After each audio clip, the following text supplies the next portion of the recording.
Naniniwala ba kayo sa multo? Ako, nung bata ako, palagi nila akong tinatakot sa multo. Pero hindi naman ako naniniwala. Akala ko noon, kapag sinasabi nila na may multo sa bahay namin, gusto lang nila akong matakot at matulog ng maaga. Isang gabi, nabago lahat ng paniniwala ko dahil sa nangyari sa akin. Enzo? Oh, bakit kising ka pa? Tinatapos ko pa po itong pinapanood ko sa TV.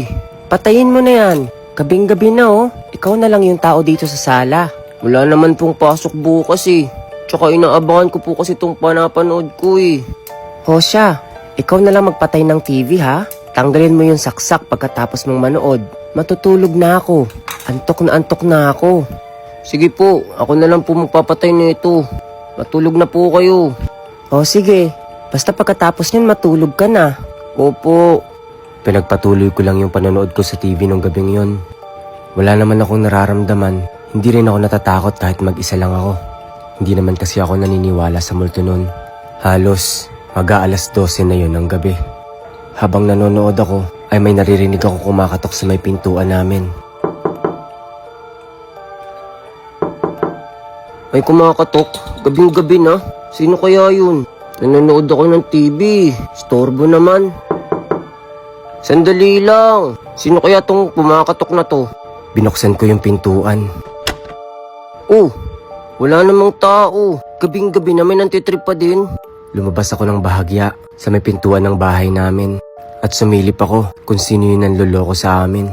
Pero wala rin naman akong taong nakita. Nang biglang umihip ang hangin ng sobrang lakas at ramdam ko yung lamig. Ano ba yan? Bigla namang humangin ng malakas. Ang lamig. Makapasok na nga sa loob. Wala namang tao eh. Storbo naman sa panonood ko. Pagkatapos nun ay pinagpatuloy ko na lang yung aking panonood. At habang nanonood ako ay may parang sumisitsit sa may bintana namin. Shh! Shh!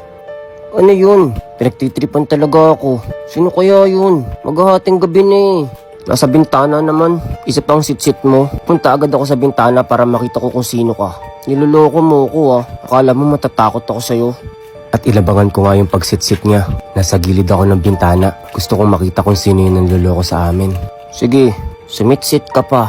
Makikita ko na kung sino yung nanloloko sa akin. Shh! Shh! Huli ka! Ha? Walang tao. Ang bilis naman niya. Saan siya nagpunta? At sumilip ako dun sa may bintana namin. Pilit kong inaaninag yung paligid kahit sobrang dilim. Nang biglang meron akong nakitang isang babaeng nakatayo sa ilalim ng puno. Nakaputi at walang muka. Mahaba ang buhok niya. Tapos bigla siyang nawala. Kaya dali-dali akong tumakbo sa kwarto namin.